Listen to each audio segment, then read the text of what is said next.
Hello and welcome. It is In a Pickle with your host Karthik Venkatraman. Hope you all enjoyed your Mother's Day. I know I did with my mom. I had a great time with her. We went out and ate for dinner and everything. It was absolutely wonderful.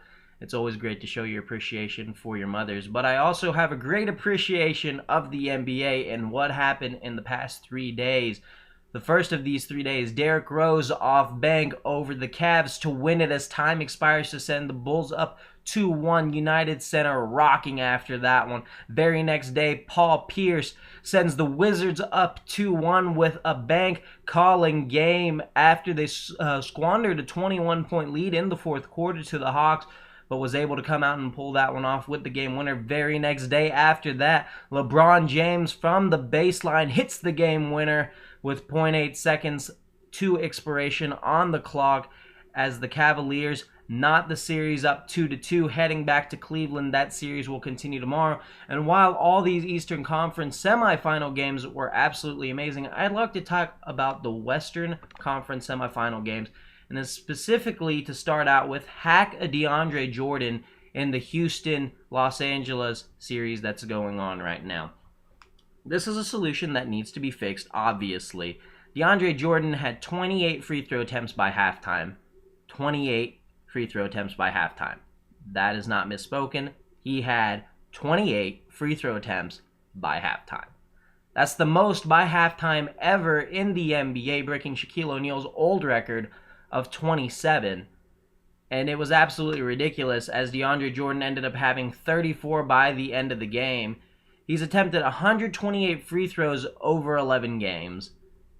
And to put that into perspective, James Harden attempted the most free throws this past season in the regular season. But in this postseason, Jordan has attempted 40 more free throws than Harden, and Harden is second on the list. So we really all, I'm sure, agree that we need to get this problem fixed. This is how I say that we do it.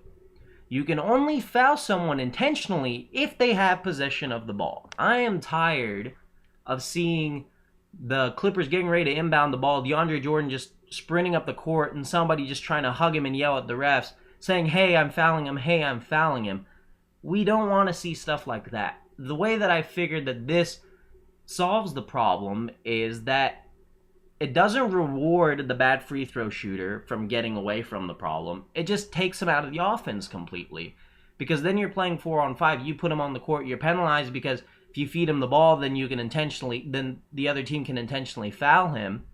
But at the same time, you put the guy like DeAndre Jordan on the court for his defense. So while it might hurt you on offense, it also helps you on defense. But at the same time, I feel like it is a really good balance. The big thing is we need to take away the part where you can just foul somebody before the 2 minutes, basically the 2-minute warning in basketball for fouling.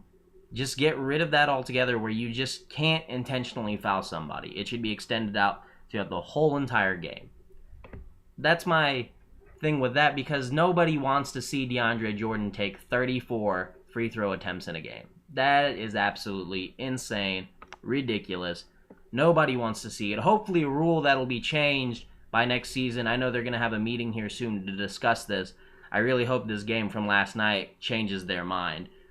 Dwight Howard also on the Rockets also had a game, I believe, earlier this season where he shot 39 free throw attempts throughout the whole entire game, which was absolutely ridiculous. Now, I know the Clippers sometimes go to fouling Dwight Howard, but what DeAndre Jordan has been shooting is absolutely insane. Needs to be fixed. Hopefully will be fixed. So now I'm done talking about that. Let's jump over to the other Western Conference semifinal matchup between the Memphis Grizzlies and the Golden State Warriors. Everyone thinks that this is going to be such a huge upset if Memphis beats Golden State. I really don't see how it is that big of an upset. Honestly, with a healthy Mike Conley, I think the Grizzlies can compete with anybody. I don't know why you wouldn't. I just feel that the Grizzlies are so vastly underrated, and so is Mike Conley when it comes to the game of basketball. I mean, with Conley, the Grizzlies are 5-0 in these playoffs. 2 of those wins coming against Golden State. Without him, they're 1-2. He is so efficient on both ends of the court, able to wear down Curry, to where the other night, Curry wasn't able to hit free throws because of just how tired his legs were, couldn't get that lift for his free throw shooting. Conley is such a big part of it, and everyone's wondering why Curry and Thompson aren't shooting the ball as well. You're getting hounded by guys like Conley and Tony Allen, who's arguably the best perimeter defender in the NBA. I mean, maybe you can put Jimmy Butler, guys like that into the discussion, but Tony Allen is consistently one of the best at it. And Klay Thompson just can't get a shot. He's chasing them all over the court, playing really good defense. I really don't see this being that big of an upset because it's not like the Memphis Grizzlies don't have these big name players. I mean, the guys Mike Conley, Marc Gasol, Zebo, Zach Randolph. And then you have guys like Tony Allen. They have guys that are really experienced and can really play some basketball, some big name players. I don't see where Golden State had an outstanding season, obviously, and they have the league's MVP in their backcourt. They've been shooting the ball very, very well all season, playing great team basketball. But sometimes defense beats offense, and it can really wear you down. Now, I think this is going to go to 7 games. But if you ask me who was going to win the series, I'd maybe tell you Golden State because they're going to get that last Game 7 at home. But I wouldn't be sure of it. I wouldn't be surprised if Memphis also won this in 6. I think Memphis is a really good team, and nobody should sleep on them. But that's all I have for this episode of In a Pickle on the NBA playoffs.